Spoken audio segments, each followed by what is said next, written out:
How to make the text bigger on your iPhone. Method 1. Make text bigger across entire iPhone. For this, open the Settings app on your device. Then, scroll down and tap on Accessibility.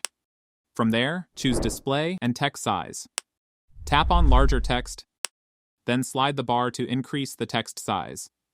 Now, this will make the text bigger everywhere, whether it's in Messages, Mail, or any other app across your iPhone.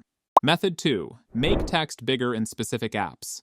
Swipe down from the top right corner of your iPhone to open the Control Center. Press and hold towards the bottom, then tap on Add Control. Here, tap on Text Size option. Now, when you're inside an app, for example Messages, swipe down from the top right again to open the Control Center. Press and hold the text size icon, and you'll see two options, Messages Only or All Apps. If you select Messages Only, the text size adjustment will apply just to the Messages app. You can bump it up to whatever you want, say 310%. And now everything in Messages looks much bigger. But if you open another app like Settings, the text will stay at the normal size, unchanged. And that's it.